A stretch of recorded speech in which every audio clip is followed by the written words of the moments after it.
In 1935, Dorothy Kingdon had an extraordinary wildlife encounter that altered her life and the life of her newborn son, Jonathan Kingdon.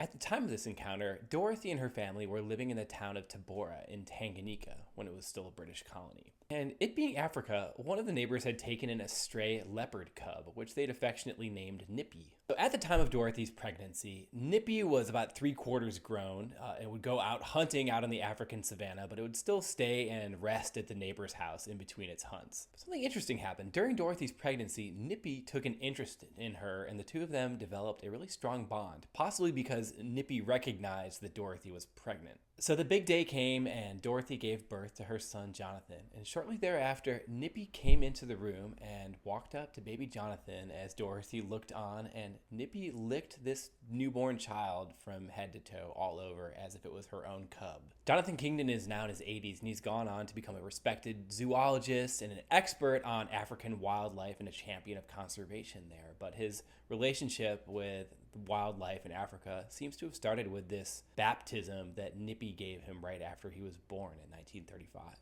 Kingdon relates the story of his birth in his new memoir in natural history, Origin Africa.